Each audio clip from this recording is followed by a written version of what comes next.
Good evening, everyone. We're continuing the lecture series, Common Questions. We spoke about a lot of interesting things last week that brought me a lot of replies this week. And we will continue. I didn't get an answer on all those questions you said. Which one? I didn't hear none of them. You have to check again. There was answers to every one of the questions. Yeah. We spoke about respecting parents mainly, if you remember. And parents that did the wrong thing.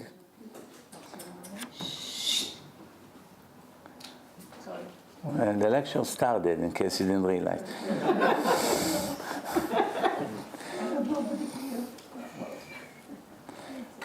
So we'll talk about different things today.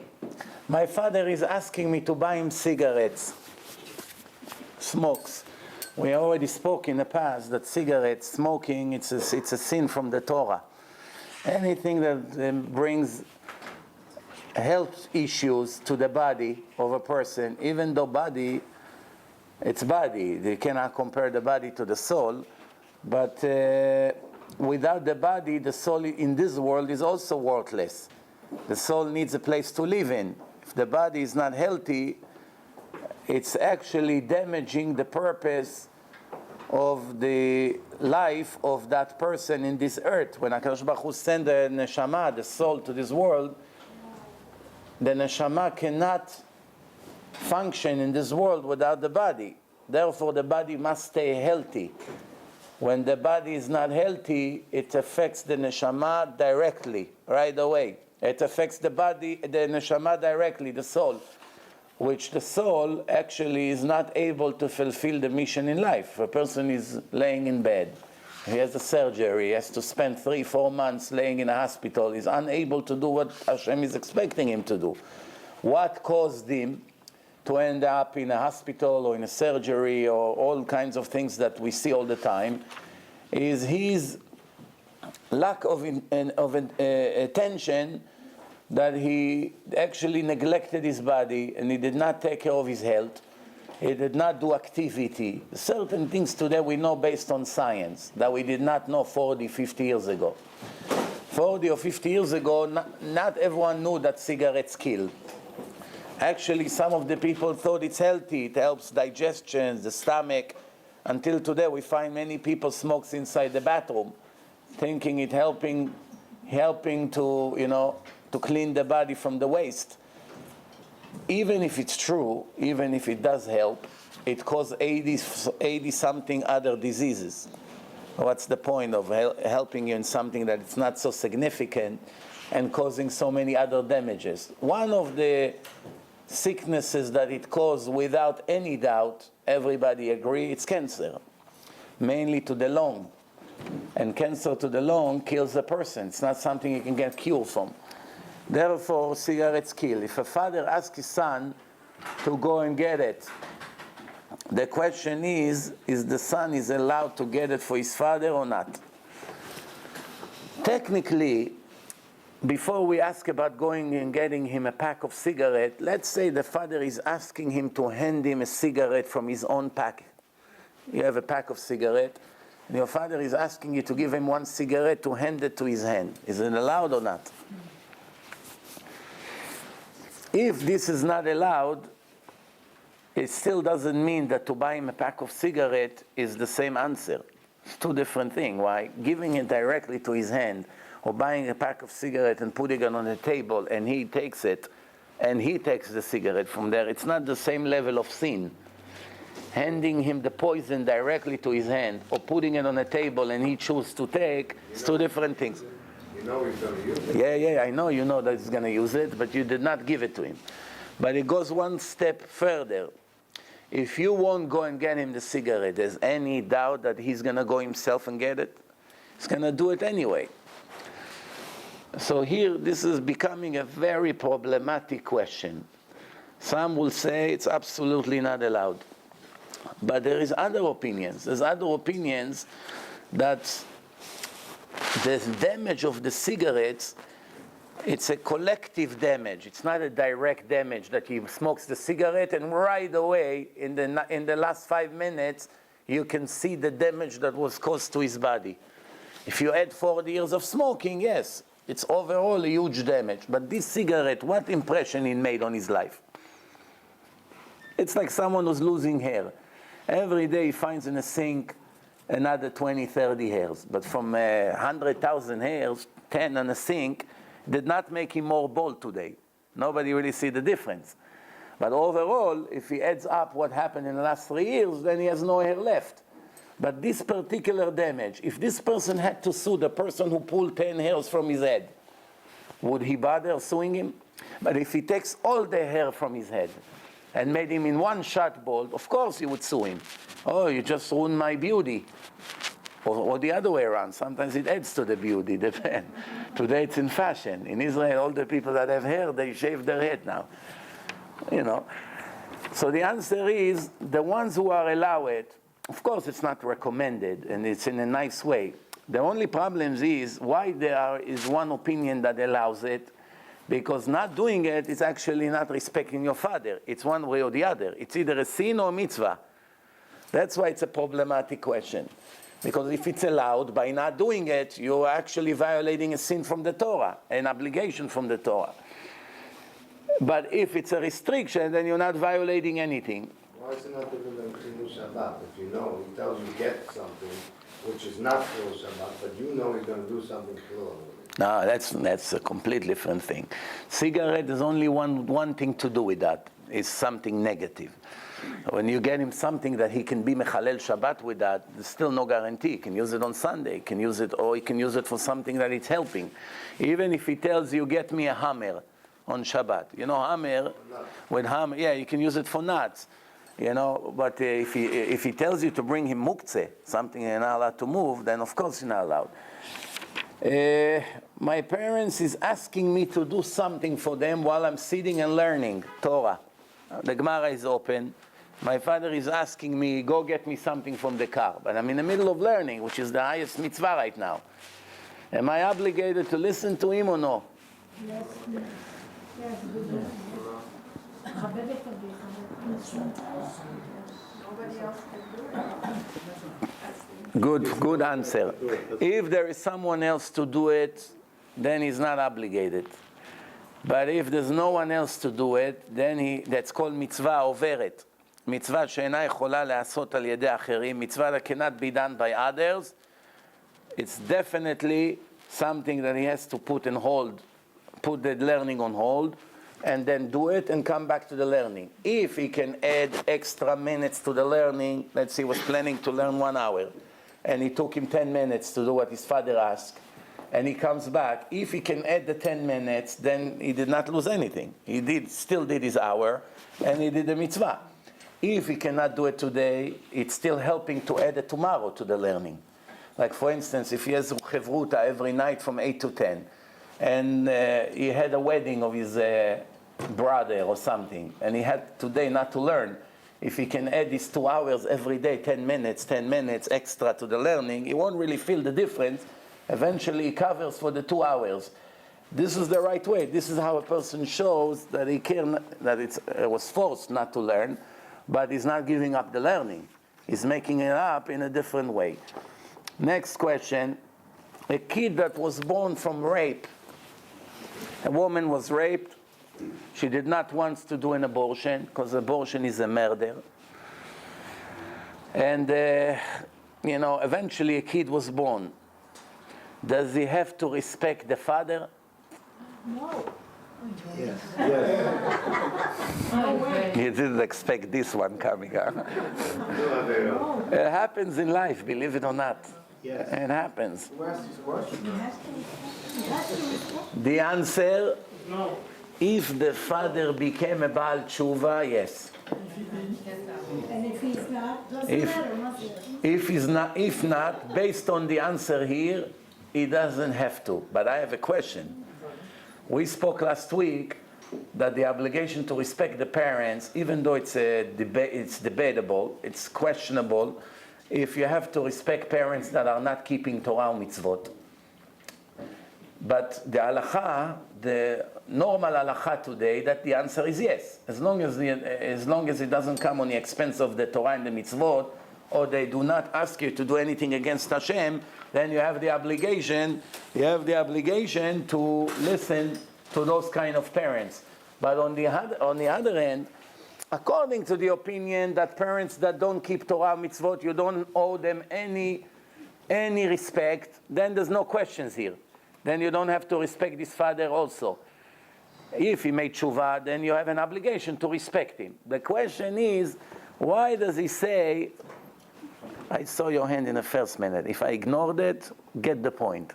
You understand? You don't need to hold your hand. It's not Aleph Dalet Gordon, first grade. You know, I used to do it like this until they threw me out of the class. You know? So the answer is, I just don't want to get off the subject, that's all.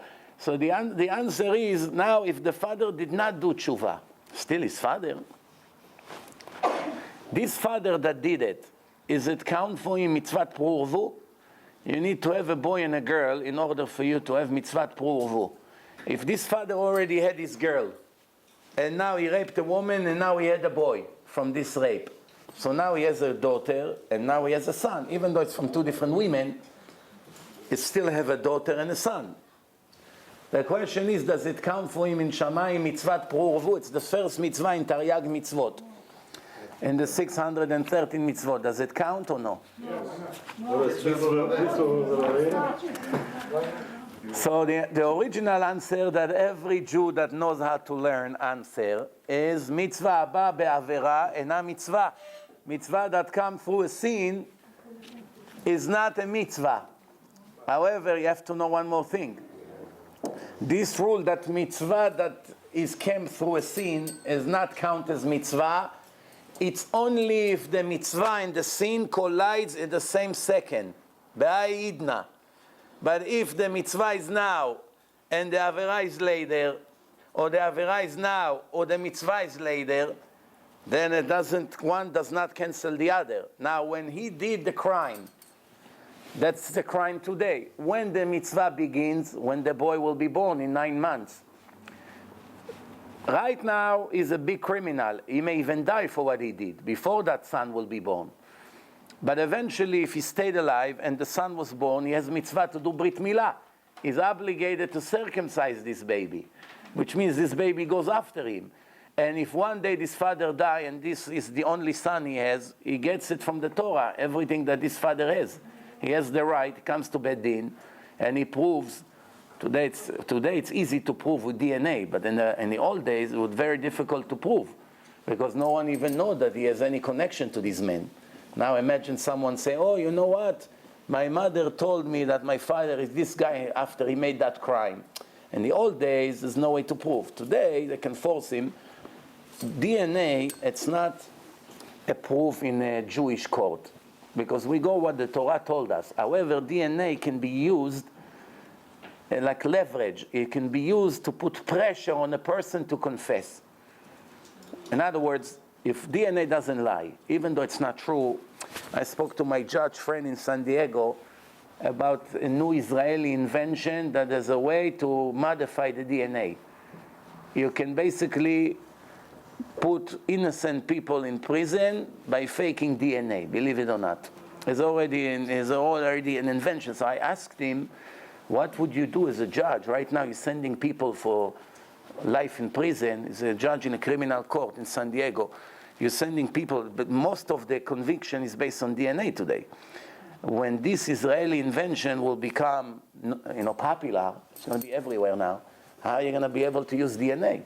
If somebody wants to send his enemy to jail, all he has to do is to play with the DNA in a lab, put it in a place of the crime after he murdered someone, and right away that person, and they find a hair, and they do it in a way, I don't know how they do it, because DNA is 1 to 8 billion.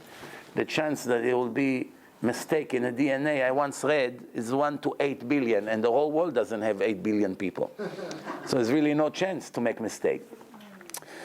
So in other words, if they found that the son and the father is the same DNA, which means, camera, Which means that if we know that this is the father, he cannot deny it. So if he say, well, you cannot convict me in a Jewish court because DNA is not acceptable in laws of the Torah, what can you do? I deny. The Beit Din can take actions against him.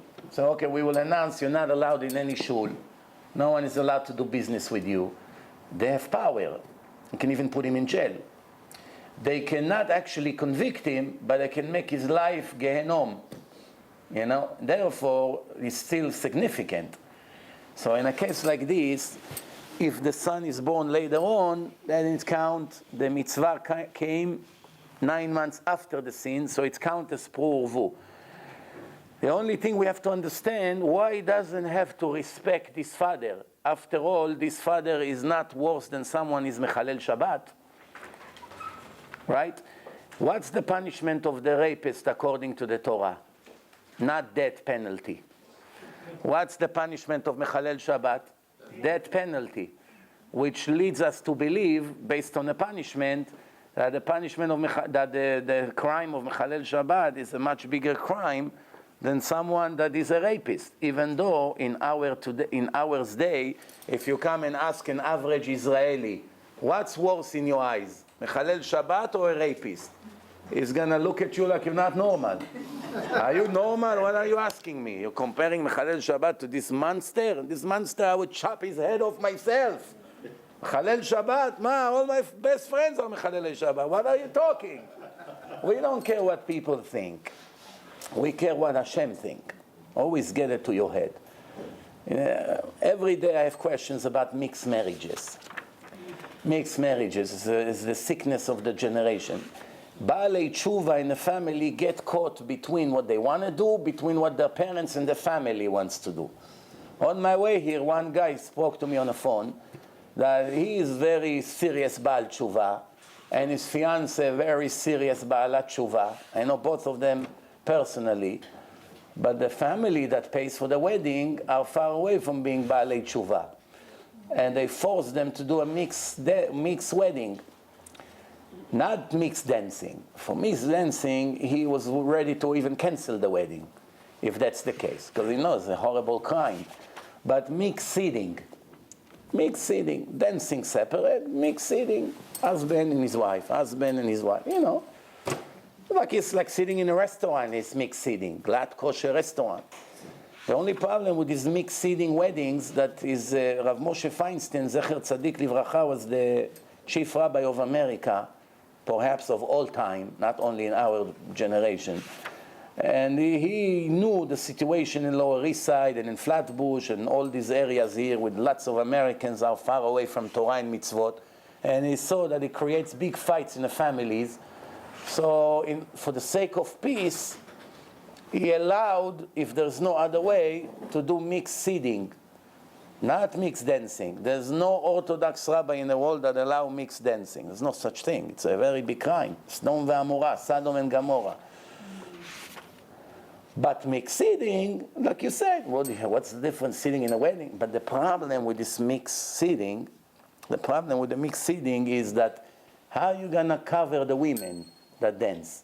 Because if every table is a man sitting there, no matter where you're going to be, they're going to have access to see the women dancing. So what are you going to do? You have to cover the dance floor from all 4 directions, which is not exactly aesthetic.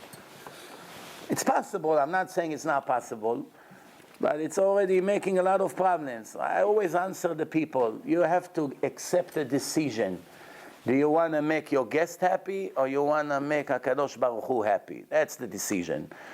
If you have 7.5 billion people that will cheer for you and kiss your feet and praise you and die for you, but Hashem will be upset from you, or Hashem will be happy for you, and 7.5 billion people spit in your face non-stop every day, what are the choices that you have to make?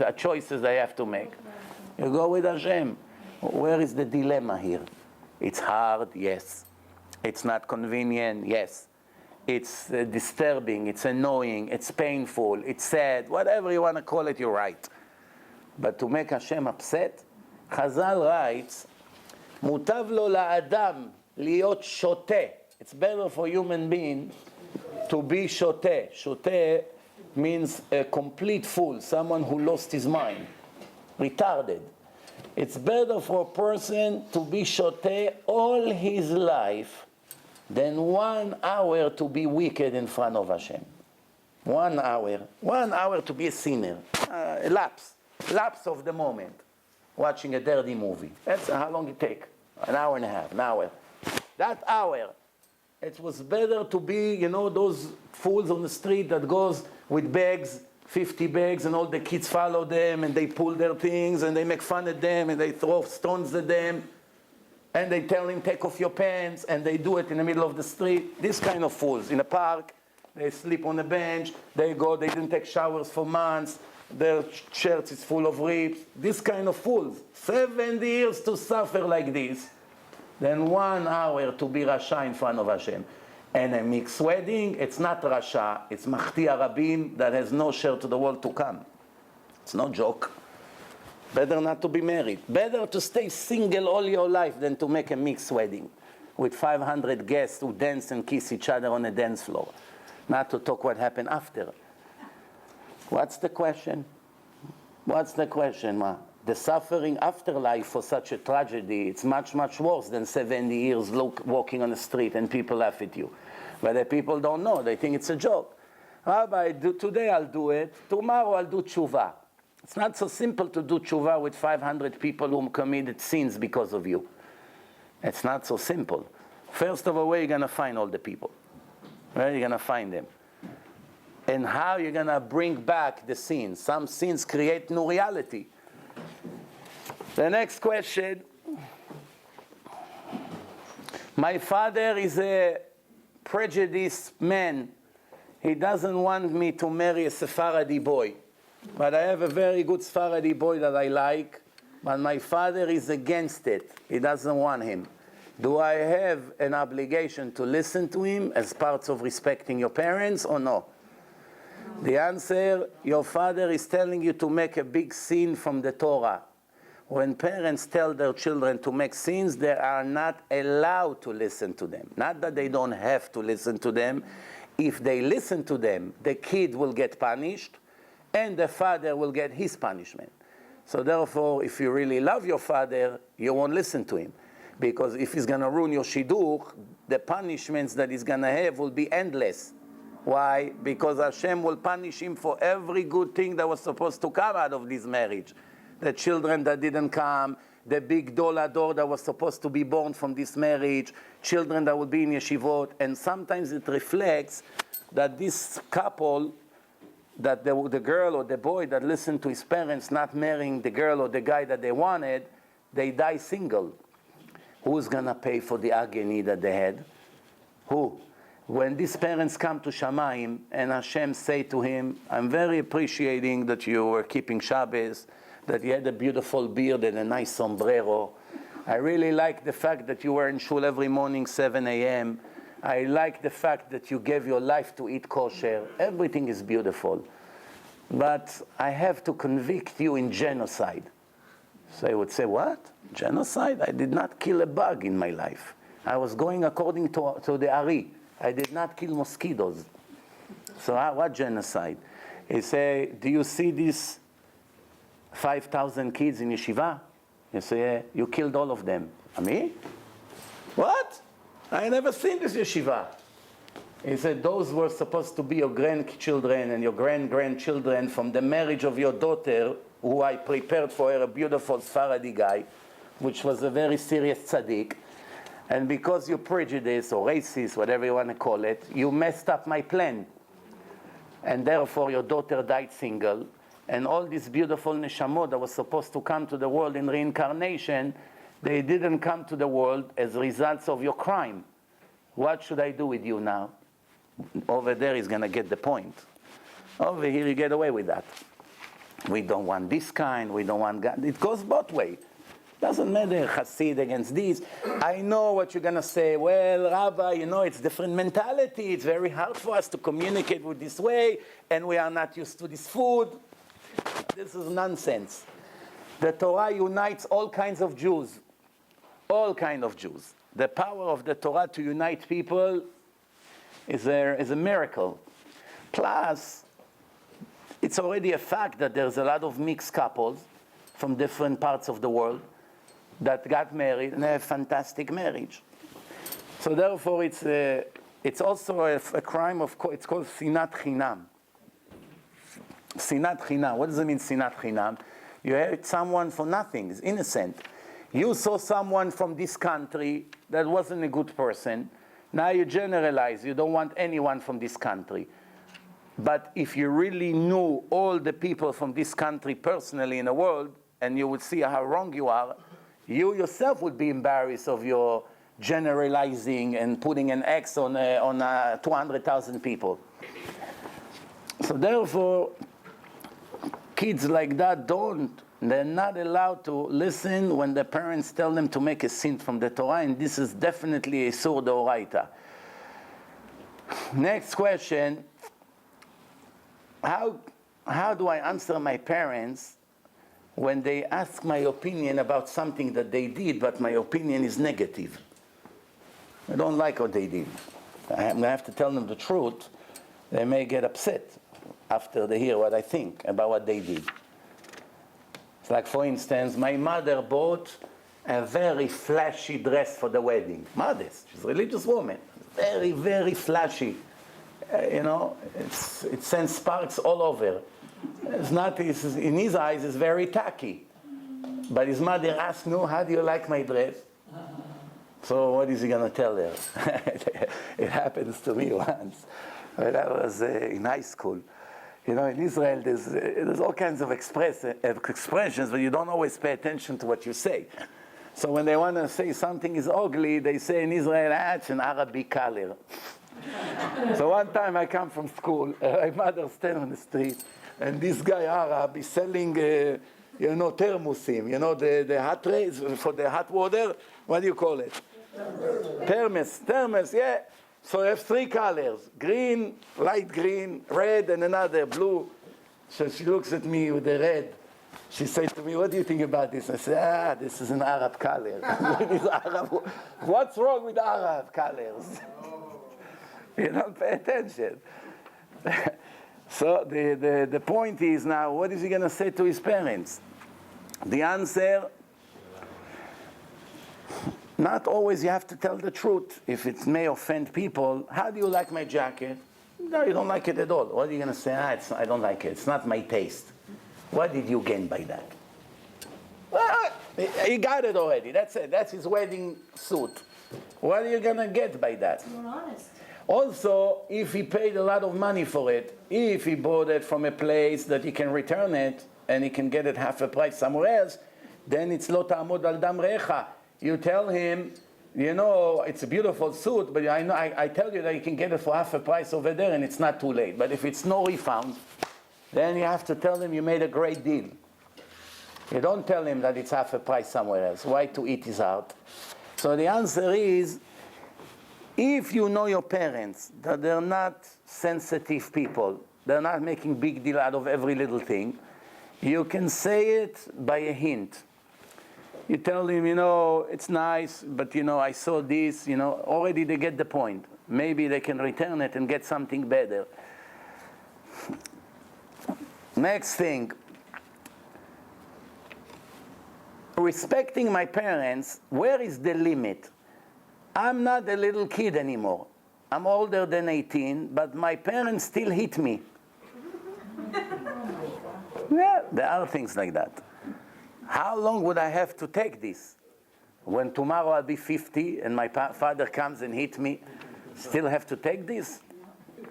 The answer, run. When they come to eat, run. But they still have to, not to hurt their feeling, not to go against the rules of respecting the parents. Is a grandson obligated to respect his grandparents? Yes. Absolutely. Only his parents. If his father has opinions that he doesn't like, does he have to speak to him like he speaks to his father, with manners like a king? Or grandfather is already a different story. Hey, grandpa, can you be quiet, please? Can he say it? He cannot say it to his father. Can he say to his grandparents, can you be quiet, please? Nobody ask your opinion? This you cannot say to any person, not only to your grandparents. It's not the right way to talk. But you got the point, no?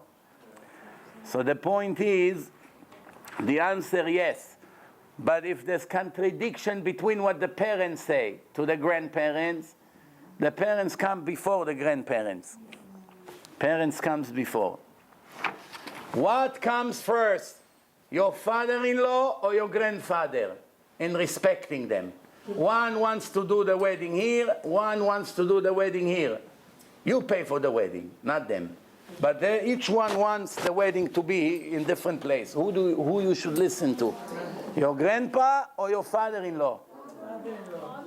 Father-in-law for sure. The answer, grandfather comes before. Because respecting the grandfather, it's mitzvah from the Torah. Respecting your in-laws, it's mitzvah de Rabbanan. De Rabbanan. It's rabbinical obligation. One guy was walking by the lake. This joke is only for people who understand Hebrew. Then I will translate. So he walks by the lake and he sees his mother-in-law sinking, drowning. She screamed, Moshe, help! So he took out his siddur and he started to say mincha. So his friend said, what do you do? Go save your in-law, your mother-in-law. Why are you now praying mincha? He said, I don't know. It says in Shulchan Aruch, I learned yesterday that there's mitzvah to pray mincha b'shkiat hachama.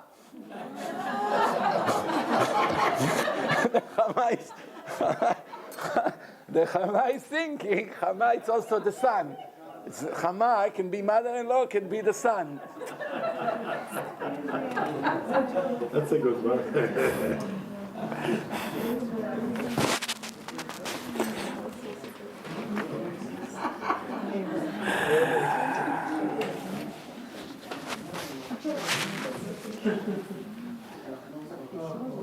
Now, can we get a father, a son, and a grandfather, one after the other, to go up to the Torah on Shabbat? Father and son we don't do because of Ayin Hara, or two brothers we don't do. But a grandson and a grandfather, one after the other, or it's also not acceptable. Some say in places that they don't actually say the names, like by the Sfaradim, they don't say the names. By the Ashkenazim, they say, Amod Ploni ben Ploni. They already say the name. By the Sfaradim, they say, Shlishi ha'oleh ya'aleh bekavod, but they don't say the name. Third one will come with honor, but they don't say the name. Some Sfaradi, they copy from the Ashkenazim. They don't know that by Sfaradim, the tradition was not to say the name. Why? Why Sfaradim don't say the name? Because the Gemara say, if someone is called to the Torah and he refused for whatever reason is, it shortened his life. So the Sfaradim didn't want to take a risk saying the name, because it's if you don't call the name, you just come and whisper to him, you'll be the next. And he said, no, I don't want. You didn't call him. You just ask him if he wants to come. You didn't say his name. But after you announce his name, it becomes an obligation because you gave him the mitzvah and he refused to do it. It's an important mitzvah, go up to the Torah. Chaz v'shalom, it can take away from his life. So there was Sfaradim decided not to say names. Plus, sometimes you could say a name and three people come up. 3 different people come. Well, if you go to Satmar and you say Amod Yoel ben Avraham, 50 people come. Exactly. So 50 Yoel comes. it's not good. Then you go to Breslev and you say Amod Nachman ben Natan ben Nachman. 500 kids come up to the Torah. It depends. Yeah, so right. somebody's going to be refused. I know. Okay. What the rabbi is saying, so that means it doesn't matter. A son and So if they don't announce names, it's allowed. If they announce name, better to be machmir. There's no clear restriction against it. Then, am I allowed to say Kaddish? Ayin Hara, right. father and So son if as you don't well. know, if you don't know it's a father and a son, people know I know. Yeah. In the hotel, nobody knows. You have a good point, but sometimes it could be for different reason also. As a boy can say Kaddish on his grandfather, not on his father, on his grandfather. The father is still alive. His father is still alive. He needs permission from his father. My grandmother is secular and she constantly offending me for becoming Baal Tshuva. That's a common thing today. Should I just absorb and ignore her, or I have to put her in her place once for all? Ignore. The answer, tolerate. Let her talk. My father is in fight with his father. Father and grandfather are in fight. And my father is obligating me to disconnect my visits and relationship with his father. Am I allowed to listen to him or no? No. Now we have a contradiction here. What happened if the grandfather did a horrible thing to the father? Stole all his money, let's say. There are ridiculous things that are happening in today's world that you hear. Brothers do things to each other. Parents, sometimes there's horrible things that are happening in this world.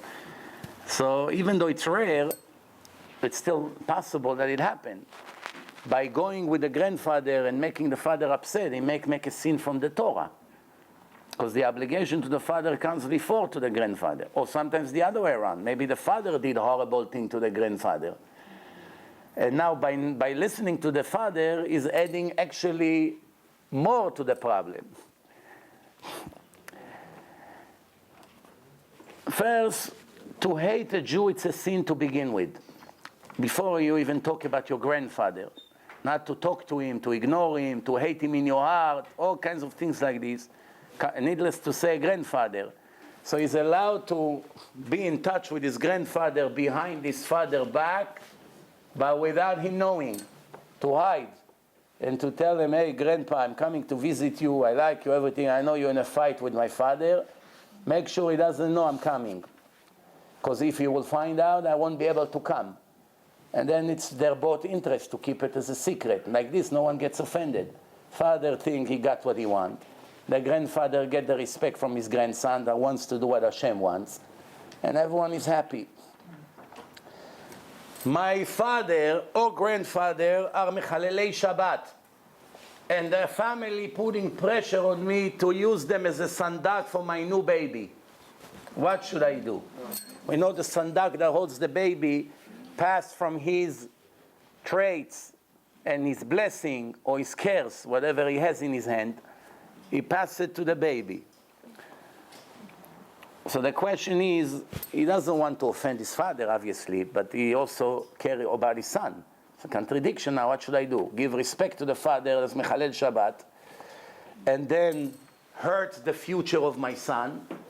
Or whatever happened with the father happened, I have to look at the interest of my own son. What should I do in a case like this? This is a very, very common problem on a daily basis. What should he do? What should he do? Give it to the rabbi. It's very hard to explain. You give it to the rabbi, nobody's going to complain.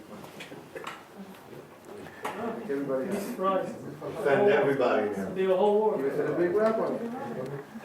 This is also a very difficult question because we have sides, we have answer to both sides.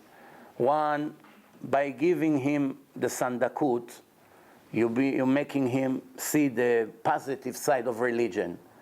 My son respected me, and he made him very happy. It's a very big thing for the parents or grandparents to hold their grandson. It's a very big thing for them, even if they're not religious. Even by the goyim, it's a big thing. So the point is that it's not giving it to him can kill him inside mentally. On the other hand, you have the interest of your kid. So I tell you about a case that happened like this in Monsey. One Baal Tshuva, his father is putting pressure to be the sandak and he's not interested to give him. So he came to a very big rabbi, and the rabbi told him, give it to your father, and I will stand all day that day and pray to Hashem with broken heart that the negative things from your father will not pass to your son. That's what he said. So he was willing to sit for hours, read Tehillim, and cry to Hashem about strangers. He's not his son. Just to make peace, not to create fights. Because shalom is a very important thing in Judaism.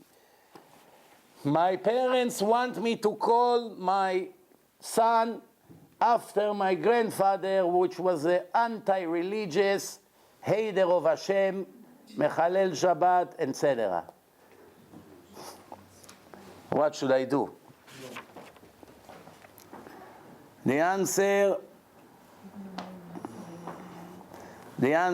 if the name is David, you pretend you call your son David after your grandfather, but you aim in the time of the Brit, you tell the rabbi that named the baby before. When you say, Yikare Shmo B'Yisrael David, you have in your mind David HaMelech, or this rabbi David such and such. But what happens if his name is Herzl? There's no rabbi by his name. Who are you going to aim? Huh? Send these Ashkenazim to me immediately for a meeting.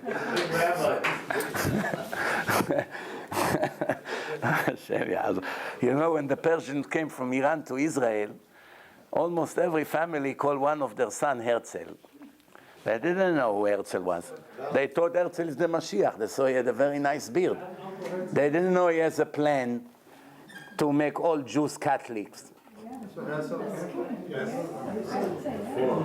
But I know 7 Herzls, and all of them have horrible, horrible life. Each one of the 7. All 7 that I know, horrible life.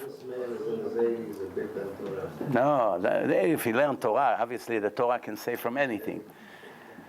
So what do you do in a case like this?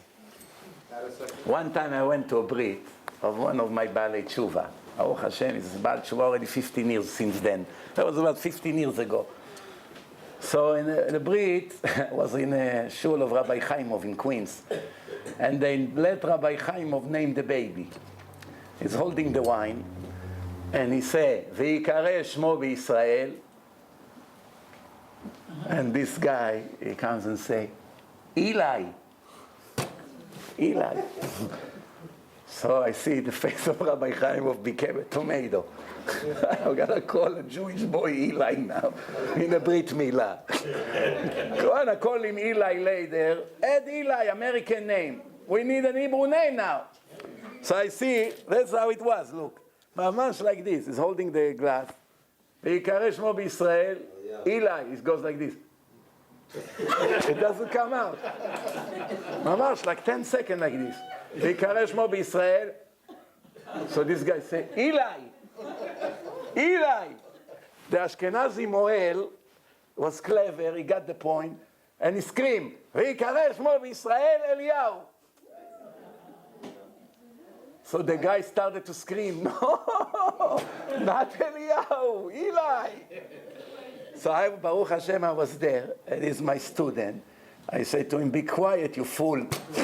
You want to call your son like an Italian mafiosa, Eli? So he looked at me like that. He said, okay, he was quiet. They call him Eliyahu. By the way, I saw him a few days ago after 15 years, this boy. Never saw him from his Brit. I went to pick up a bag of tefillin last week, and he was sent to his father's house, and his father wasn't home, so I went, he was there. I almost told him, you know, the only reason they call you Eliyahu is thanks to us. Then he came back to me after the 20 minutes in a Brit. He said, no, you didn't get us. He was trying to fix the impression. We meant Rabbi Eli from the Gemara. I told him, you know Rabbi Eli from the Gemara, you know. You never heard about him in his life. Who are you telling stories? But Hashem wants how the baby to be called. He puts it in the mind of the person in the time of the Brit. He was supposed to be Eliyahu. Next thing, grandchildren, if their grandparents passed away, they have any laws of mournings for them, like they have with the parents? No. Partial ones, anyone? Huh? Out of respect, a little bit. It's not an official obligation. One day, was it one day? Like music. What you don't have to do, don't do. One of your grandparents just passed away, or you're going to a party. Your father's sitting Shiva. As a part of that courtesy, it's not the right thing to do, not to disrespect it. I'm a man. Can I sleep in the same bedroom with my grandmother? I'm in this bed and my grandmother in this bed, or it's also against the laws of modesty? Sometimes families come and they want to put the grandmother in one of the rooms. They have small apartment. They don't have, and in each room there's a kid or two boys. They want to put the grandmother to sleep in the same room. They don't have girls. If there's girls, they put the grandma with the girls. But they don't have room. Is it against the halacha or no? ברוך אתה אדוני אלוהינו מלך העולם שהכל נהיה בדברו. Where were you until now? You didn't know the answer to all these questions? It happens every week.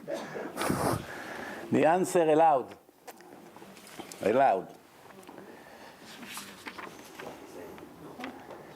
We're going to my grandparents for Passover night every year. And my grandfather is the one who tells the story of Yetziat Mitzrayim. Is it count for my father that he's fulfilling the mitzvah V'igata lebincha? My father has every father has an obligation to tell the story of Yetziat Mitzrayim to his own children. By the grandfather, the head of the family, sitting on the night, and he is the one who does the talking. Does it count for my father also or no? Or the father still has to talk? The answer is, it's better for the father also to say at least one Dvar Torah to fulfill this mitzvah, for sure. But there is such a thing that a father can make a shaliach to tell the story of Yetziat Mitzrayim to someone, to his son. Let's say the father is in jail, lo alenu. Tonight is Passover night. He cannot be with his children. Someone come to visit him now. He say, can I ask you a favor? Here is $100. Go tonight in the middle of Leila Seder across the street to my family. Sit there for half an hour. Tell the story of Yetziat Mitzrayim to my children. I'm making you shaliach. It count like he did the mitzvah. What happened if he wouldn't do it? So he's anus. Anus, he doesn't have the mitzvah, doesn't have a punishment. Anus Rahmana Patre. But if you have a way to make a shaliach, you can make a mitzvah with shaliach in some mitzvot. Can a grandfather kiss his granddaughter, or a grandmother can kiss her grandson, or no?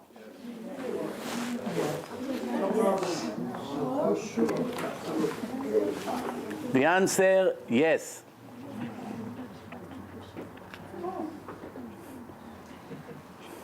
Today, we have an halacha that when you see a Talmid Chacham, you have to rise. The question is, what's considered a Talmid Chacham? Someone who knows how to speak beautiful speeches? Someone who remembers the whole Shulchan Aruch by heart, every law, he has photographic memory, and he remembers all the halachot, like a computer?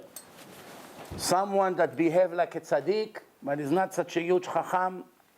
Someone who made you religious? Someone that is the chief rabbi of the town? What is really considered Talmid Chacham, or all the above? What's considered Talmid Chacham? That you have to rise. You may have to standing all your life. He walks here in Brooklyn. Every other person here is this rabbi of the shul. He's making balei tshuva. He's a speaker. He's writing in a magazine. There's a lot of Baruch Hashem man de amarim over here. You might as well stand all your life. He didn't teach him anything. Huh? He didn't teach him anything. If he taught him, David HaMelech, the Rama in Shulchan Aruch, the Rama writes,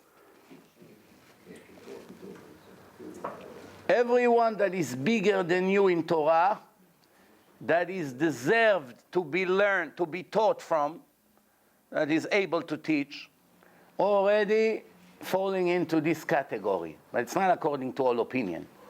Is that the case? You have 1 million people almost that knows how to teach at least one page. Everyone learned at least one good page in his life, no? That he can teach. And also the word Talmid Chacham, it's something yachasi. It's always compared to who? Compared to Rav Eliashiv, who can call himself Chacham? No matter what a great Rav you are here in America. Stand in front of Rav Eliashiv Zatzal or Chacham Ovadia, you're a joke compared to him. But does that mean that we don't have to give you respect? Something yachasi. You can always say, well, Rav Eliashiv compared to the Rambam. You compare it? Oh, Rambam compared to Rabbi Shimon Bar Yochai. There's nothing to compare. Rabbi Shimon Bar Yochai compared to Moshe Rabbeinu. Bottom line, you're only going to have to rise for Moshe Rabbeinu. Or Rabbi Akiva. That's it. If you're going to start doing the calculation. Obviously, that's not the halacha. So the halacha, some says someone שהוא מופלג בחוכמה. מופלג מחוכמה means extra knowledgeable in Torah, more than the average. But it still leaves a doubt. Who is considered extra? Which means higher than the average rabbis. There's average rabbis and somebody that everybody agree, wow, that's a top authority.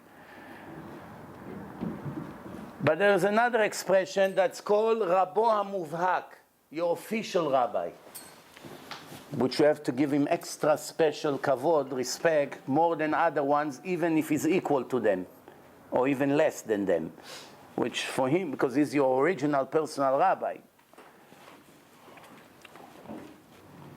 Some say, even if you learn a little bit from him, like David HaMelech, learn 2 halachot, from where was it? For Achitofel? For Achitofel, 2 halachot.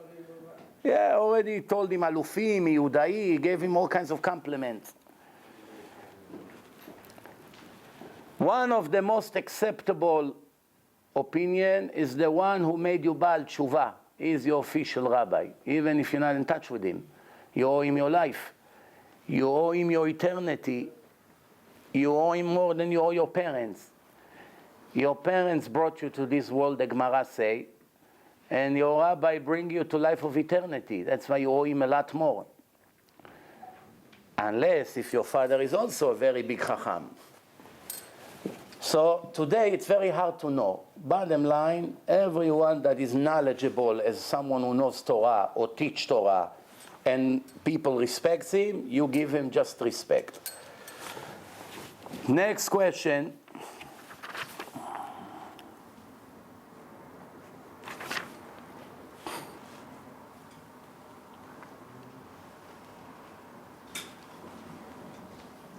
In the middle of a lecture, as somebody speaks, there's 1,000 people in the audience, and this is like a eulogy to a big chacham that passed away.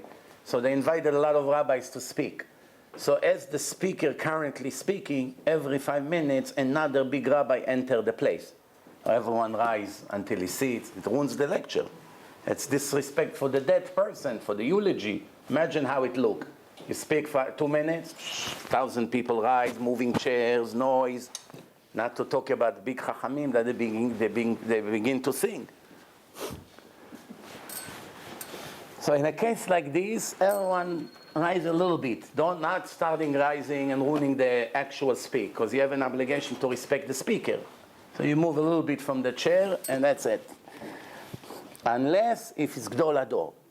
Gdol Ador Ichnas, you even stop the lecture for a minute until he gets to his place, unless if he say right away to sit. He goes like this, sit. Some of the big rabbis used to go especially from the back.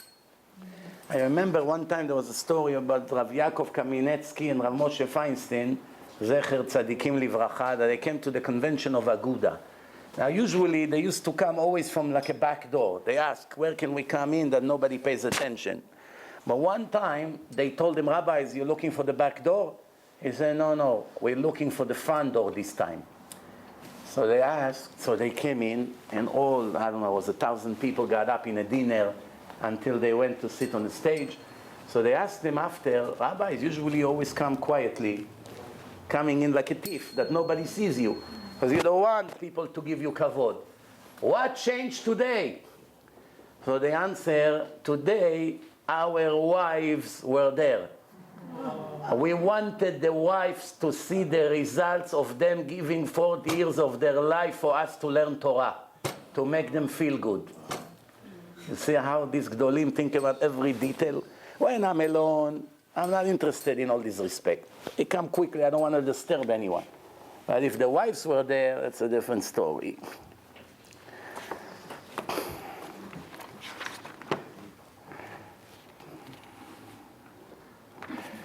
Next question.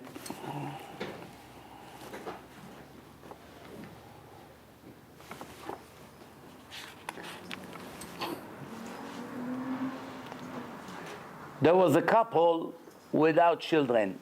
One rabbi came to them and gave them a blessing to have a boy.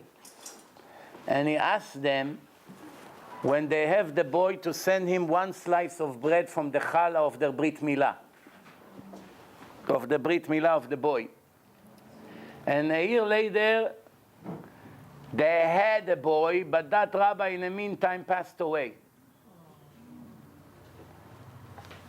So they have the slice of bread from the Brit Milah, and they ask, do they have to send it to his wife or to his son? Or to no one? Since they cannot fulfill his request. What are they going to do? Put it on his grave? The birds will eat it.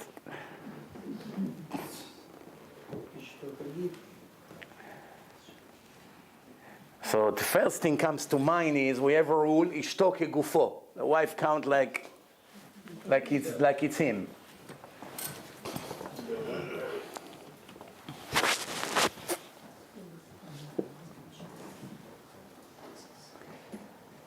If his wife is not interested, that's the right thing to do. If his wife is not interested, so what do they do? Why they do nothing? There's nothing they can do. They put it away, and then Pesach come, they burn it with the chametz, and end of story. One more question. The Gemara in Masechet Shabbat, page 3, the Gemara says, Rabbi that learns one Masechet in a Gemara currently. Every day he learns this Masechet in yeshiva. אין ראוי לשאול אותו על מסכת אחרת שמא יתבייש ולא ידע להשיב. If you see he's learning Masechet Sanhedrin, don't come and ask him question about different Masechet. Maybe he's not right now, remember. He has to go review it. You may embarrass him in front of people. Now, this is a recommendation or this is the law? Sometimes whatever the Gemara say, it did not become an official law. Today, is that the law or it's a good recommendation when it comes to manners?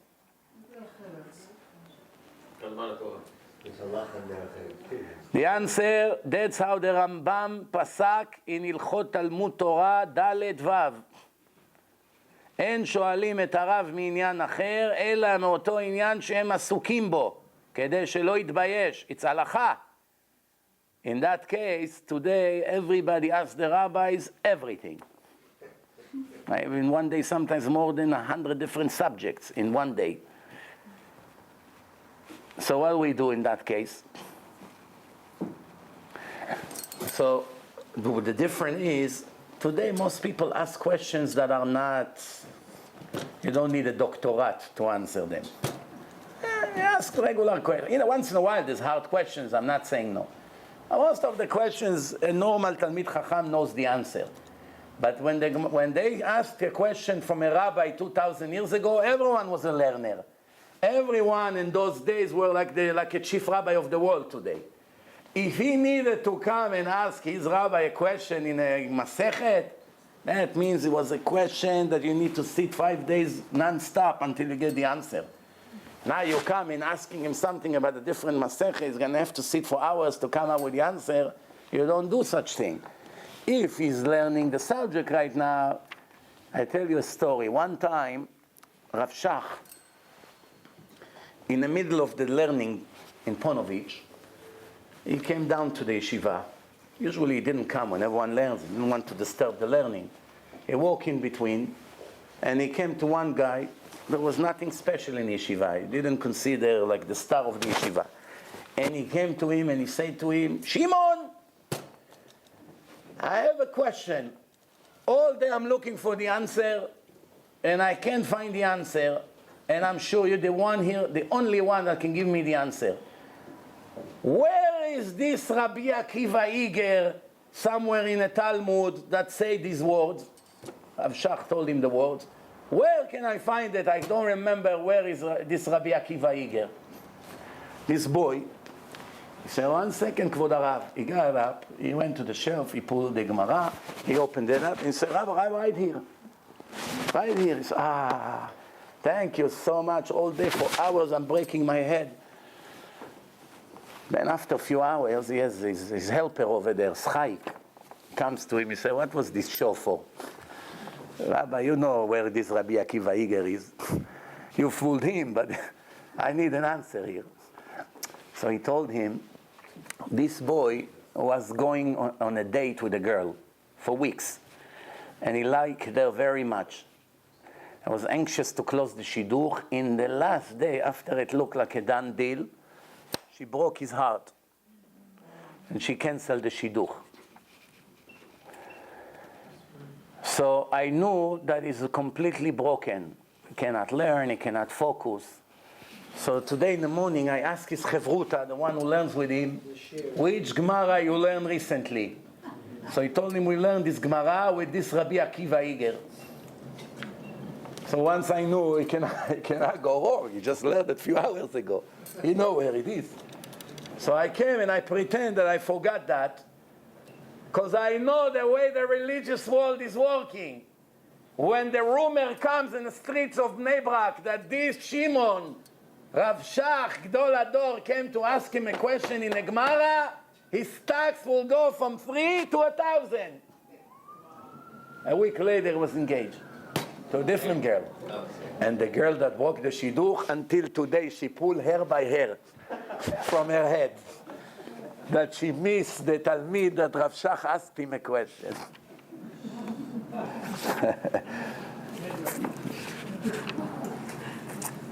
Are we allowed to ask the same question more than one rabbi and to get the answer that we like? No. Today we call it Rabbi Manoach. You know Rabbi Manoach? Ma? Noach. What? Convenient. We take 10 answers. Oh, I like this answer. This rabbi is not fanatic, Baruch Hashem.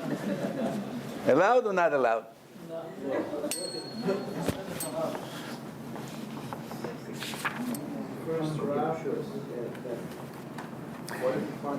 In general, a person has to have a rabbi that he asks him his question, and whatever he rules for him, that's what he has to do. What happens if his rabbi is not in town? Rabbi is overseas. No, in the days there's no cell phone. You can't reach him. Urgent, whatever. You have to ask a question. You can ask somebody else. It's not a dead of life issue. However, if you ask your rabbi and he told you something you don't like to hear, that's not the right thing to go and ask others, because that's already what Hashem wanted you to hear. Why are you playing games? Like one person wanted to do Goral Agra, to open the Chumash. He prayed, Hashem, you show me if I have to get married to this girl or not. You have to, please tell me, I'm confused. Open it up. He didn't like the answer. So Hashem, you didn't hear my prayer, I'll pray again. He opened 500 times, hoping the name Rachel will come. I had a case like this. You have to listen to this. This story, it's 1 in a million. I have a friend. One day somebody comes to me and say, you know your friend, he used to come with me to lecture a few years ago. You know these friends of yours? Did you know he's a Kohen? I said to him, I know him 14 years. What Kohen? He said to me, one day we walked in the street, and Masiach lefi tumo. By the way, he said, my father used to do Birkat Kohanim in Yerushalayim, originally from Yerushalayim. So I told him right away, hey, so you Kohen, why you don't do Birkat Kohanim? He said, shh, don't talk about this. This guy is coming to tell me about my friend. What reason a Kohen has to hide the fact that he's a Kohen? The older he gets, the more he loses confidence that he won't get married. Because that limits his option. Because when you're 35, most likely you're going to find someone that is divorced. It's very hard. You get to the 40 to find someone who was never married. It's much, much harder. So if you're a Kohen, you cannot marry a woman that is divorced. That limits about 80 or 90% of the options for you.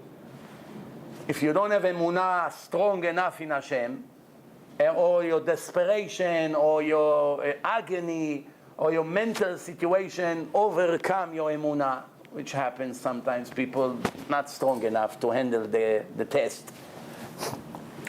So you begin to have shortcuts. So right away, a red light went by me that we're trying to get him shidduchim. I don't want to have a share to get him a girl that she's divorced, ended up marrying him. I come to Shamayim and say, look what you made halalim now. So I come to him in Shabbos table. He came to my house. We had guests. I told him, what did I hear that you're a Kohen? He said to me, his smile got wiped out completely. Who told you this nonsense? I told him, this guy told me, walk with you on the street. You said that your father used to do Birkat Kohanim. No! It was a joke. This guy, everything he takes serious. No, I was fooling him. I said to him, listen, it's not a joke. We're arguing and arguing and arguing. He doesn't give up. So I said to him, you know what? Let's ask Hashem. Let's do Goral Agra. Goral Achida, it's really, when you open. We're going to say a prayer. Hashem, show us if you Kohen or not. We open, whatever comes on the right side. If the word Kohen come, that means you're Kohen. You don't play games. You confess. He said to me, okay. We say the prayer. We opened the Torah, the Chumash. Guess what came out? Yitro Kohen Midian. So the word Kohen came up. So he said, no, that's not a Kohen. Kohen Midian is idol worshiper. I'm a goy. That's the Pope, Kohen Midian. We're talking about kosher Kohen, a Jewish Kohen. We're arguing for 15 minutes. People in the table, you know. I said, okay, we'll do it again. You know, it's not a joke. But this time you don't play games. He said, okay. And they begin to smile. I said, how come you're not nervous anymore? They say, I know in Sefer Bereshit you don't have Kohen. I'm going to open in the beginning. Listen, word by word, I tell you what happened. I'm going to open in the beginning, and for sure, there won't be Kohen, and here you go. I said to him, no problem, open whatever you are. He opened, the whole page was Haftara, small words. Only 2 lines in the bottom, it was a beginning of a part of a parasha. What does it say? Malkitzedek Kohen Le'el Elyon. 2 lines. Malkitzedek Kohen Le'el Elyon. He was fooling me, opening the Bereshit. He said, how can it be?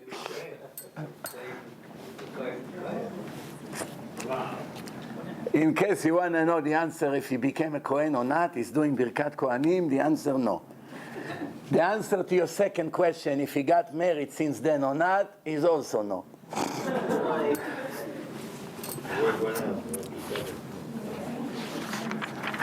Next question, because time is running out.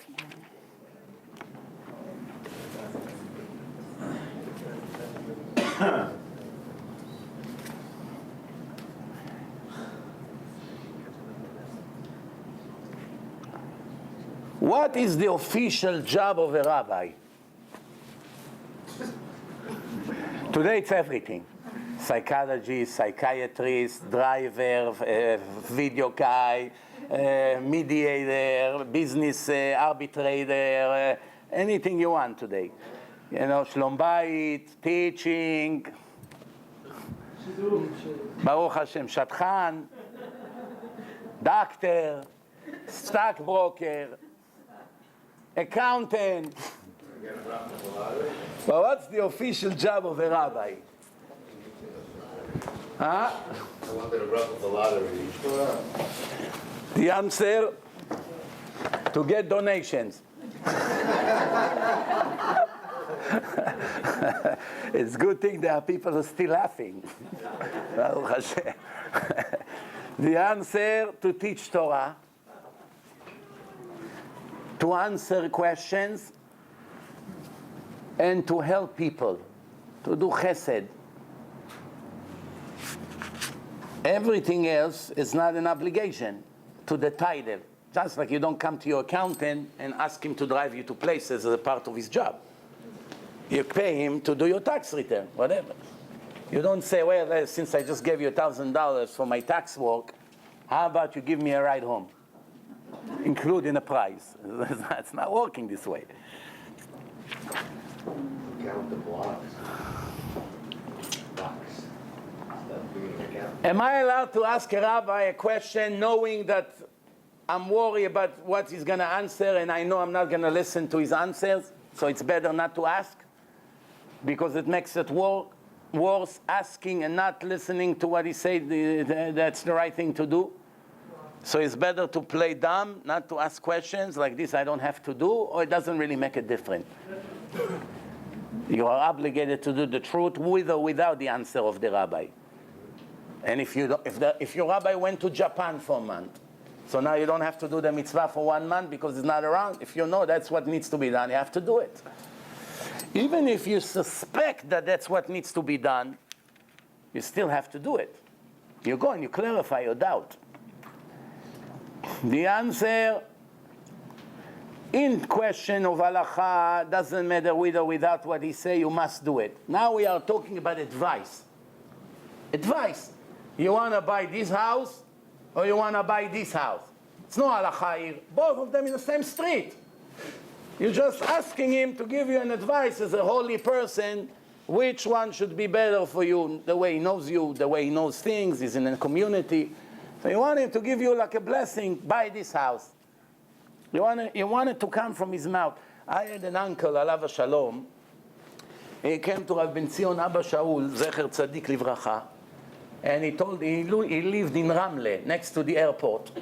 He told him, Rabbi, I'm about to get my pension money. Worked for Amcor. Amcor, it's a refrigerator, Israeli company, Aleim Shalom. I think they're already out of business.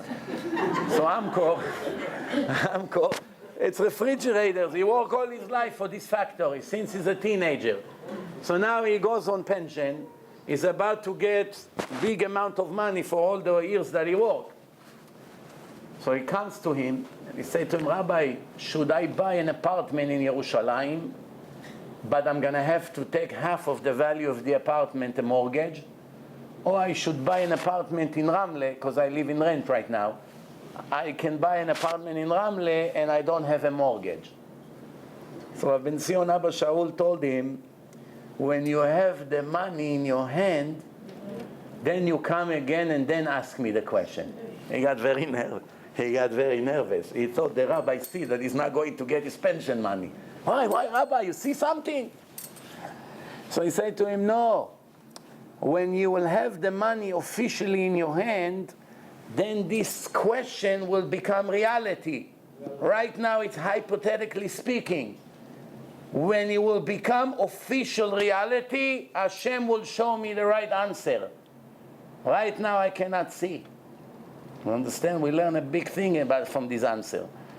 When that's a matter of the future of your life, we have emunah in Hashem, that He gives the big chacham the right answer. But if it's hypothetically speaking, Rabbi, which car is better, this one or this one? Who cares? You can say whatever you want. It's not going to make changes. Now it's a question, you want to buy it, which one is safer for your baby, which one is safer for your wife, which one is more comfortable, which one is reliable. That's a different question already.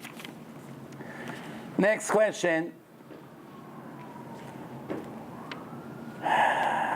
I am going according to one opinion, one rabbi that has one unique opinion about halakha, but everyone else does the opposite of me. Do I have to cancel my opinion and go with the majority of the world? Or I can still stick to this unique ruling?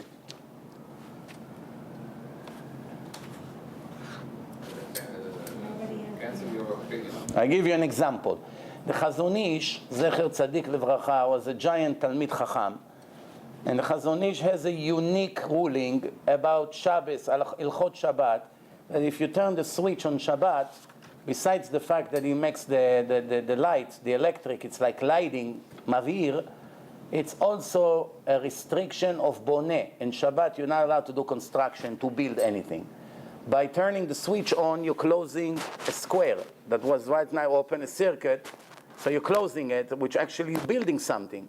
It was open, now you closed it, you made it perfect. No one ruled like that besides the Chazon Ish. It was a unique idea that he had, which makes a lot of sense. Because there was a square that is incomplete. Now by turning it on, you actually made it a complete square. But you don't hear anybody else saying that when you light the light on Shabbat, you over al isur boneh. But some Ashkenazim, what we call the Chazon Ishnikim, they go dead or alive, 100% with the Chazon Ish. So if one of them live now somewhere in a community in the world, nobody is there going according to the Chazon Ish over there in that community. Let's say. I'm just describing a scenario here. Does he have to do like the community, or he has to stick to his unique ruling of the Chazon Ish in this particular matter? Huh? The answer, if the ruling is his own personal rabbi, he must stick with what he told him. Like the Gemara say, במקומות של רבי אליעזר, יעשו כרבי אליעזר. There's an argument in the Gemara, if you forgot to prepare the tools for the circumcision on Shabbat of a baby, all the things that you need, and now the Brit came and you don't have what you need. Now you have to go get it. You cannot bring it because there's the public territories. You need to use a goy to go and get it for you. Are you allowed, or you postpone the Brit Milah? Are you allowed to prepare it on Shabbat since it becomes a part of the Brit? And the Brit is also Chilul Shabbat. Cutting the Orla, it's actually a violation of Shabbat. But the Torah told you that you're allowed to do it on Shabbat. But the preparation for the Brit, the Torah didn't tell you you're allowed to do it on Shabbat. You had to prepare it before Shabbat. Use your head. Why are you violating Shabbat for no reason? You cannot do the Brit before Shabbat to prevent Chilul Shabbat, because it has to be on the right time. But preparing the Caesar, the razor, the gauze, all the things, the water, whatever the Moel needs, the wine there, everything, that could have been done on Friday. So the Gemara say, in a place of Rabbi Eliezer, they bring wood, they burn it, they make it whatever they need to create fire, to heat the water, because the baby needs hot water, whatever. They did it on Shabbat. No one else in Israel did it. Everyone held, they have to prepare it before Shabbat. But in a city where he was the chief rabbi, he allowed them to do it on Shabbat, because it was a gray area. Shabbat, Brit Milah, everyone knows it's allowed to do on Shabbat. To prepare it, there was a big argument. Everybody ruled that it's not allowed. You have to do it before Shabbat. But he ruled it's allowed on Shabbat. So now all of a sudden you have two different laws. In this city everyone does that, and in that city no one does that. I give you another example. I heard that there is a community somewhere in America that the rabbi allowed everyone to come to the shul on Shabbat with bicycle. You don't find it anywhere else in the world. Ben Ish Chai allowed to use bicycle. That was 100 years ago in Baghdad. Today, no rabbi allow in his community to come with bicycle, even though technically it's allowed. It's really not, you don't find an official halacha against it. The Ashkenazim are machmir in bicycle. They're worried that the chain will fall off, and then you'll be stuck in the middle of the road, hot, sun, rain. You won't be able to overcome the test, and you're going to put the chain and go and continue to go. So the question is, if you worry what may happen, then I can add to you another million restrictions. What happened if this would happen? What happened if this? Why you use Shon Shabbat? Maybe it's going to break, and you need to fix it on Shabbat. There's no end to it. Why all of a sudden now the Ashkenazim decided to do extra here, and they don't do extra in million other things? It's not going to be it. So the answer is, it's very interesting. For years I was thinking to myself, what a shame that the Ashkenazim actually brought to the world this idea to be machmir with bicycle. It would prevent so much Chilulei Shabbat. All the secular Jews that come now with a car and park 2 blocks away, you would allow them to come with a bicycle. Beautiful. You would prevent millions of Chilulei Shabbat every minute. Why? If it's allowed, it's allowed. Rabbi Ishchai writes, it's allowed. Until Hashem showed me it's not so simple. We had a guest in Shabbat, in the Yom Tov. When was that? On Sukkot, the first Yom Tov on Sukkot. One guy who I called him and spoke to him on the phone. He was in Florida. And I called him, convinced him to come to the yeshiva. Because he told me through someone, he listens to my lectures all the time. So I called him. He heard my voice on the phone. You're calling me? If you call me to come to the yeshiva, I have to do it. He finished whatever he was doing, and he came to the yeshiva, and Baruch Hashem is still there. So when he was by my house, he's telling now a story. He doesn't know what I'm thinking about bicycle. He said, you want to hear what happened to me one Shabbat? After I listened to your lecture on Shabbat, I became Shomer Shabbat, but the shul is more than an hour walk, and the heat of Florida, you come to the shul, you fainted already. So I say, I'm going to go with the bicycle. So I'm going with the bicycle down a huge hill. With the bicycle, the chain fell off. So I'm sitting over there for like 20 minutes. It started to rain on me. And I'm saying to myself, now I'm going to start fixing the bike. It's not allowed on Shabbat. I'm going to get all black. I come to shul, my hands black. So one person walked by, said, what are you doing? So my bike just broke. He said, hey, you're not allowed to fix it. Now I was embarrassed from this person. So I walked with him. So I walked half an hour. By my whole Shabbat, my mind is, I just bought this bike a few days ago. Who knows who stole the bike? I put them by the bushes. After Shabbat I came, the bike was gone. The question is, what would happen if this guy wouldn't pass by? Probably would fix the bike. Bro, why isn't that considered carry? Why is it Once not broke, carry? once Eruv, broke. the Eruv, no. No, because there's no Eruv in Brooklyn. There is. Somebody is Most places have Eruv. Somebody Yosef, the Hatana is in Ahava Be'ahava. He gave it to Rabbi Eruv, who is full of somebody Yosef. Yeah. He wrote a Perush, an actual writing and translated. It's in Ahava, to show it to you. He writes that he praised the people of the Eruv. Yes. And I have to tell you something. That's the question if in Brooklyn has a roof or not. First of all, most of the streets in Brooklyn, it's questionable if they're Reshut Arabim or not, to begin with. Why? They're all wide enough, 16 amot, which is 8 meters, 24 feet. All the streets in Brooklyn are at least 24 feet. And they don't have a roof. But the only thing is, there's another condition that is questionable. Do you need 600,000 people to pass on that street or not per day? There's really no street in Brooklyn that you have 600,000 people walk per day. Open streets, money for a bicycle. Include Ocean Parkway. Now I'm going to tell you why Ocean Parkway has 10 million people go there a day, but it's still not considered 600,000 people. Why? Because most of the people are drivers who sits in car. Each car by itself is Reshut HaYachid. It's not a person who walks on the street, pedestrian. The condition is 600,000 people walking in the street, not sitting in a box that the box is rolling. Sitting in a box is like a house that is shifting, is sliding down the block. Huh? דגלי מדבר, הולכי מדבר, כנגד בני ישראל. So Rav Ovadia Yosef wrote in Yabia Omer that Ocean Parkway in Brooklyn, it's many people pass there, but each one of them is in a car. How many people walks in the street? 10,000 people, not even. But most of the people are in cars driving all the time. You can't count those, so it makes it a questionable issue. It's safek. Now, you also need the street to be open from both sides. Most of the streets in Brooklyn, it's square, but like you go to Englewood or to Monsey or Long Island, the street curves. So you don't really see the end of the street.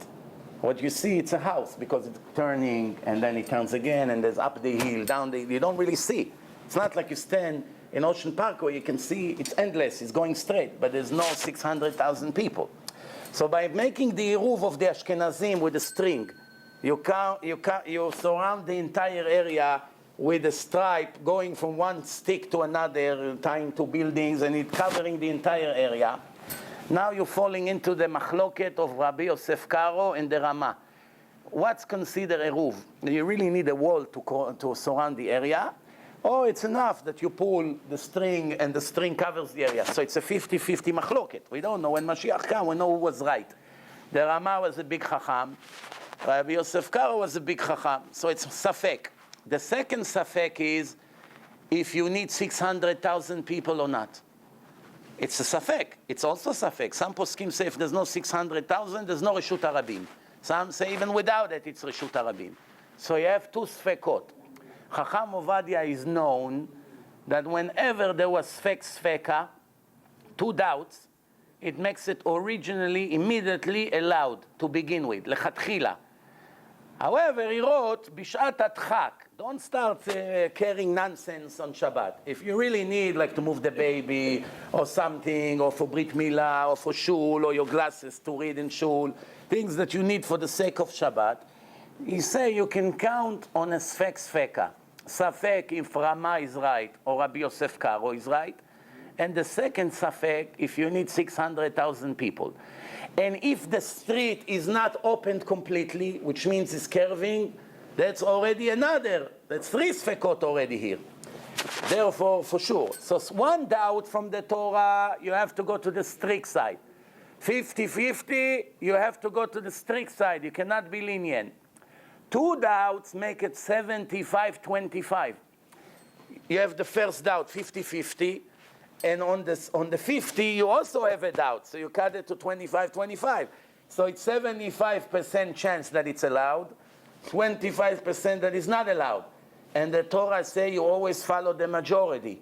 And there is a doubt, you follow the majority. Since there is two sfekot, you follow the majority. However, some Ashkenazim poskim, they're more strict. And they say it's true that sfeka makes it permitted, but only when the two sfekot are equal sfekot. If the one safek is a very unlikely, then it doesn't make it as an official safek. You need two big sfekot, not one safek is 1 to 1,000,000, you know? So it's a matter of opinion, matter of logic. Both convincing. It can be like this, it can be like that. Since it's Isur Karet, some Ashkenazim say, why should we take the risk? Why should we take a risk in a place of Eruv? That's why many Ashkenazim, they don't hold of the Eruv. When it comes to places that they have only one doubt, two doubts, but they're not equal doubts. However, for Ashkenazim, it's easier, because the Ashkenazim follow the Rama. They don't need two doubts. That's their posek. The Shulchan Aruch, they go by the Rama, not by Rabbi Yosef Karo, if there's machloket. That's why Ashkenazim almost everywhere metaltelim, and Sfaradim almost everywhere are not carry on the street.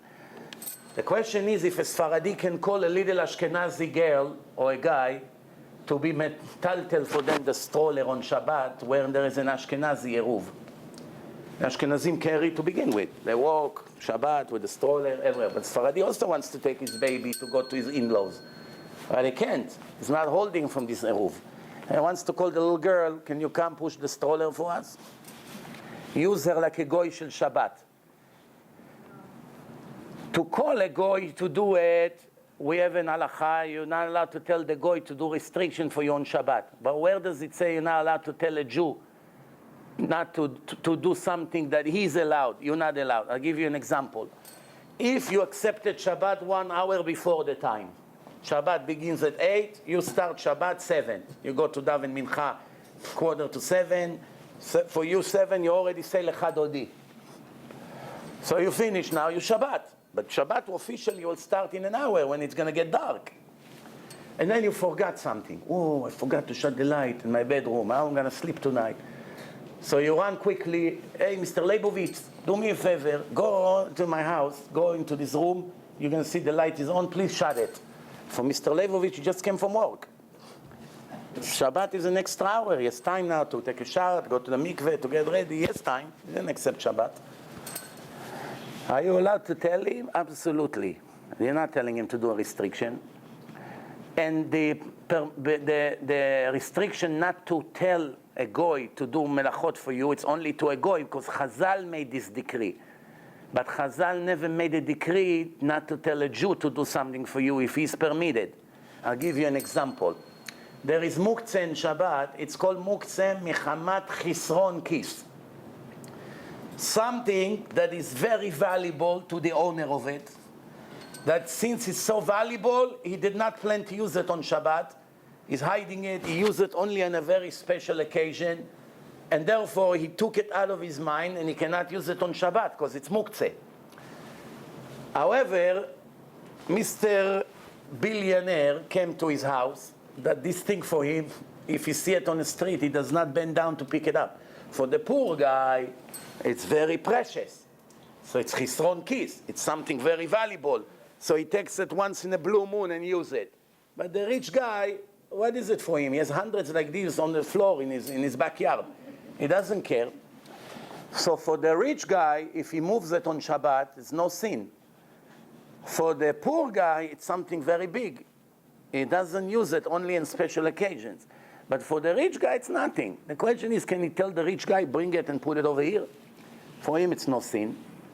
All these examples that for one Jew it's a problem and for the other is not, there's no gzera of Chazal not to tell from a Jew to a Jew. However, let me ask you a question. What was the incentive of Chazal, the sages, to make this law that you're not allowed to tell Goyim to do melacha for you on Shabbat? It would make life so much easier. Almost everyone would be Shomer Shabbat, technically. You can tell the Goy everything. Drive me to my in-laws, drive me here, drive me there, go do this, turn the lights on, turn the AC on, I forgot this, go to the supermarket, buy me meat. We don't have enough meat for the children, put it in a bowl over here. Oh, the children got burned, run quickly, get me beans. Life would be great. I want to tell you something. In all my life that I learned, I didn't find a more brilliant decree than this decree that Chazal made. Personally, my personal opinion, they made decrees that are very, very smart and necessary. But I did not see a brilliant decree more than this decree not to tell the Goyim to do melacha for you. Ask me why. Why? To make life harder? Everyone wants easy life. The answer is, if Chazal would not make that decree, there would not be one Jew left in the world today. That's what saved the Jews in the world. You would not have one Jew left. I'll tell you why. 2,000 years ago, when they made this law, if they would not make the law, Jews own businesses, right? Who wants to close his business on Shabbat? $10,000 in a register, $20,000. He has a chain of location, big businesses. How many religious people agree to close their businesses and lose hundreds of thousands of dollars a year from the business of Shabbat? Those big bombastic businesses, they make all kinds of tricks. Sell it to the goy, buy it back on Motzei Shabbos. A lot of people here in the community, that's what they do. They have a star. They're not brave enough to close the business. They know it's $1 million a day. So they say, you know what, instead of losing it, I'll give it to tzedakah. But let me tell you something. If you were allowed to tell anything you want to a goy, every Jew would have a goy that works for him at least for Shabbat and Yom Tov, automatically. Mustafa, Ta'al, come here. Mustafa, bring the car, start the engine, open the door for me, sit inside. Mustafa, go to Manhattan quickly. I want to see what's going on in the store. You come to the store, you stand over there, all the goyim come to shop, and then a big customer comes, say, Mustafa, come here, take here, type $950, 2,000, bring here, do this. What happens if Mustafa go to the bathroom and the customer stand with $10,000 goods in the register? How many months you would survive? All of a sudden, one day Mustafa in last minute didn't show up. The greed would kill everyone. After a while, everyone would say, what's this nonsense? Mustafa press here, Mustafa do this, Ahmed do this. Come on, up! And then within a generation or two, everyone will be Mechalelei Shabbat. Chazal already saw it coming. They know if you're not going to make that, 1 or 2 generations, everyone will be Mechalel Shabbat. No one would remember that my grandfather used to close the store on Shabbat. Everybody knew my grandfather and my grand-grandfather would work on Shabbat. Yes, he doesn't press on a register, he doesn't drive himself, but he went to work as usual. Plus, nobody would go to shul, nobody would sit together with the family, no one would learn Torah on Shabbat. All the extra that Shabbat has, everyone will be in their business. Almost everyone. The Shabbat would lose the value. Chachamim saw it coming, and they, Baruch Hashem, saved us from this problem. Well, I'll ask another 2-3 questions and we'll finish for today. A rabbi that knows how to play chess, he wants to go and participate in a professional competition for chess, that there is an award. Is he allowed or it's Chilul Hashem? Chilul Hashem. Regular Jew with the yarmulke, allowed to go to a chess competition? Yes. Kiddush Hashem, no? Like I see the blinks of the Jew. Good try. The answer is, it's Chilul Hashem and it's also Bitul Torah. Now you may come and say, he's not going to do it in the 10 hours a day that he learns. It's in the evening. He goes to yeshiva in the morning, he comes home at 7. The competition starts at 8. It's 2 hours or 3 hours, whatever it is. So it's not coming on the expense of the Torah. The answer, it's still Bitul Torah. Why? Not everyone that see him knows where his learning hours. People will say, the rabbi give beautiful lectures, Torah, Torah, Torah. Every second of Torah, it's eternity, and he sit for 3 hours and waste his time on this stupid game? It's all nonsense. It's all speeches. It's Chilul Hashem. How about if we make money out of it? I have a much better way to make money. Huh? I have a much better way to make money. I give you a list of criminals, $20,000 a head I give you.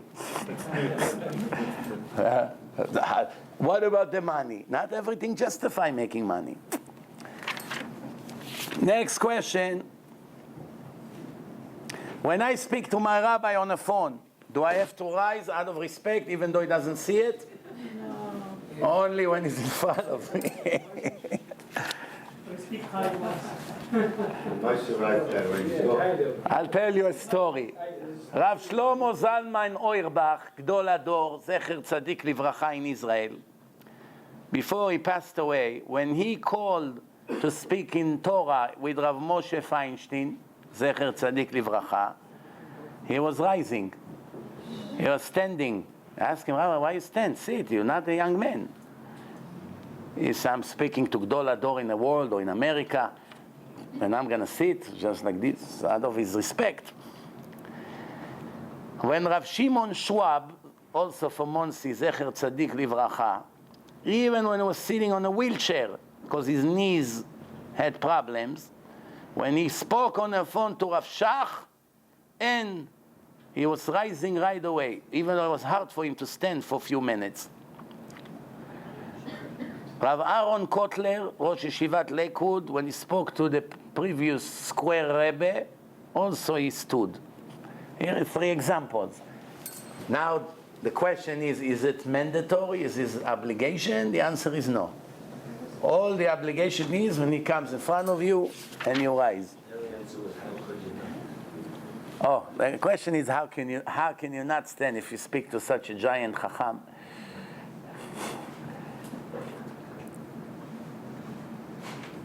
Sometimes Rabbi wrote a book, and somebody asked him a question about one of the questions that he answered in his book, and he answered a different answer from his own book.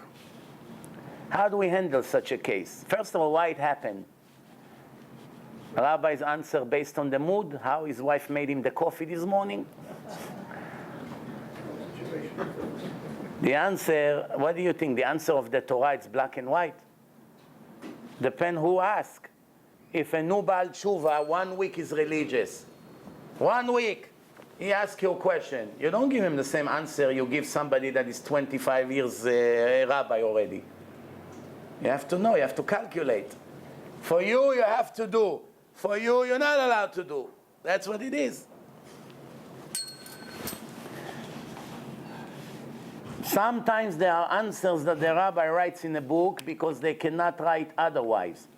For instance, they cannot write in their books, you're allowed to copy CDs, copyrights, the law of the government, because tomorrow morning the FBI come and put him in jail. So he has to write what he writes. But if you come and ask him in a room what to do, he asks you more questions, how the scenario is, and sometimes the answer is you're allowed. Sometimes there's answers that it's allowed, but the rabbi will tell you, don't publish it in my name. I asked a big rabbi a question about a couple that became religious in my lectures about 16 years ago. They just became religious, and the woman has a son from first marriage, and he has a bar mitzvah. He lives with his father, and they make a bombastic bar mitzvah, and the shul is far away. They're not going to drive with a car. But they have nowhere to sleep there because they're not exactly in an ideal situation with the ex. So she's asking to walk there. It would be 4 hours walk. Can we take the subway on Shabbat?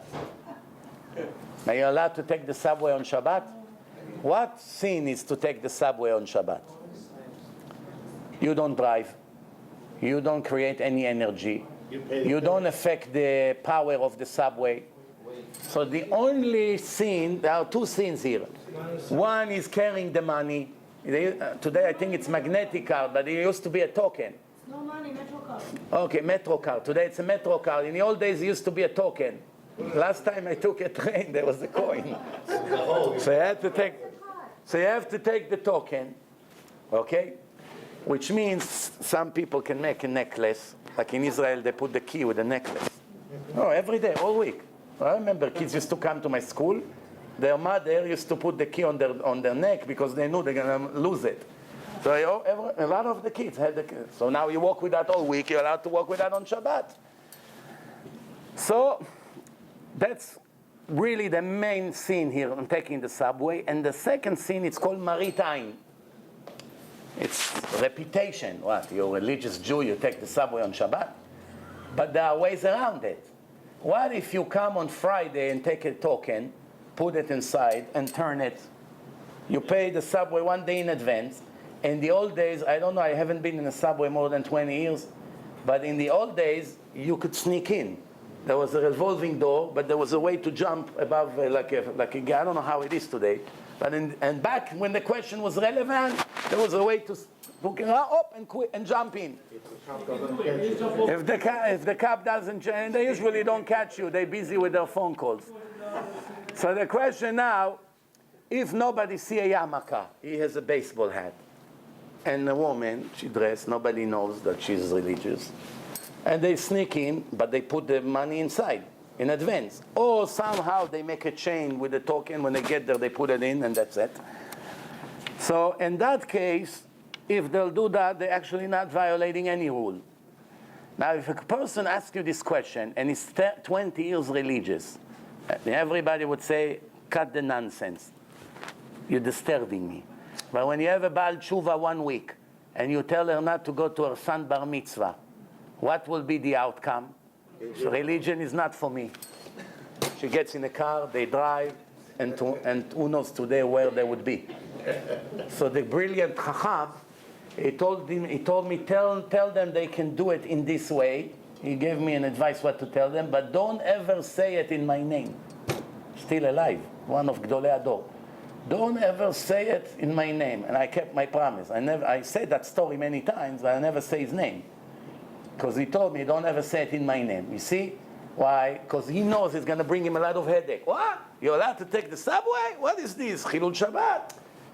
You have to know the case. Now, that rabbi, in his book, when they ask him, are you allowed to take the train on Shabbat? What's the answer? No. Here you go. He said yes to this couple.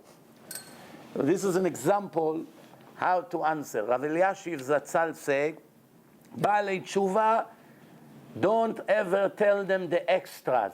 Only the requirements by the law. Never tell them. Why? If you come to a big Hasid, and he goes everything extra, there's nothing for him is Ikar Adin. What's the most strict way? Don't tell me, I want the most strict way. It becomes a habit. Everything that is not strict for him, it's a sin, even though it's not true. Torah allows. But for him, it's a sin. So if somebody is a Baal Tshuva, come to him, Mr. Hasid, am I allowed to do? Shake it. You're going. Get out of here. Why are you asking such a question? But it was really 100% allowed. No problem. If you do it, Hashem would be pleased with him. No problem. Rav Eliashiv say, when it comes to Baalei Tshuva, you don't ever tell them extras. Only what's required. Later on, they want to do extra, they have the right to do extra. And you're not allowed to tell them the extra. Why? They may break. It takes time to build yourself spiritually. If you break their spirit and they drop everything, it was for nothing. If you only tell them what they must do, it will be a lot easier for them. They wouldn't give up. 10 years later, you want to give them the extra, you can tell them, some people are machmir, they do extra. Don't tell them you must do. Some people are machmir. Same thing the Hasidim. When someone comes to stay by them for Shabbat and he doesn't have a beard, right away the kids looked at them like they goyim. Who is this shegetz mommy in Yiddish? Baruch Hashem, they don't understand. So now some Hasidim are clever, some less. Some say, shh, don't talk next to the shegetz. But some say, why are you calling him a shegetz? He's a Jew. But mommy doesn't have a beard. Didn't we learn that someone without a beard is a shegetz? So she has to tell them, no, there are different kind of Jews than us. We are more machmir, we do it 100% with extras, we don't want to take discount. But some people, they do it a little bit different. It doesn't mean they bad. That's the right way to raise the kids.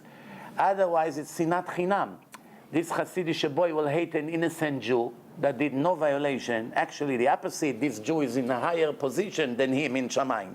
because זה בעל תשובה. במקום שבעלי תשובה עומדים, אפילו צדיקים גמורים אינם עומדים. And therefore, you look down at him when in reality he's in 10 steps higher than you, in Shamayim. So you got to be very careful. We cannot rush to put an X on anyone. Especially, even if you see a person make a sin in your own eyes, you don't know his test. For you, it looks a piece of cake. Wow, what a loser. How can he not keep this mitzvah? It's such an easy mitzvah. Don't be so sure. For you, it's very easy because you're attracted to this mitzvah. For him, he has such a resistance that kills him not to do it. And from time to time, when he fell, that's a very big contribution by him every time he passed this test. And the last question for today.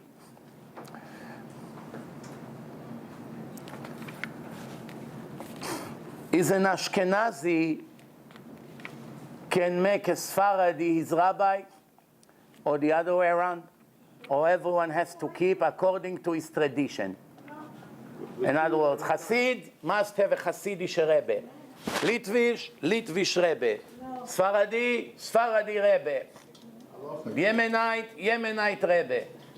Or it doesn't matter. As long as he knows what you are. And he answers you according to what you need to know. Because when Rav Ovadia Yosef used to answer in his book, many times he say, V'achenu Ashkenazim, this is what they do. He knew everything what the Ashkenazim do. So if the Chacham knows Faradi, Ashkenazi, knows all opinions. Like I asked my cousin, he knows the opinion of everybody. Rav Eliashiv used to say this, Rav this, Rav that. He knows the opinion of everyone, so he can answer according to who the person is. But the question is it allowed or not allowed? Or everyone have to follow the path of his father? In the Master, you see that Svardish Shul is Ashkenazi Rabbi. I see myself. Right, you're right, right. You answer.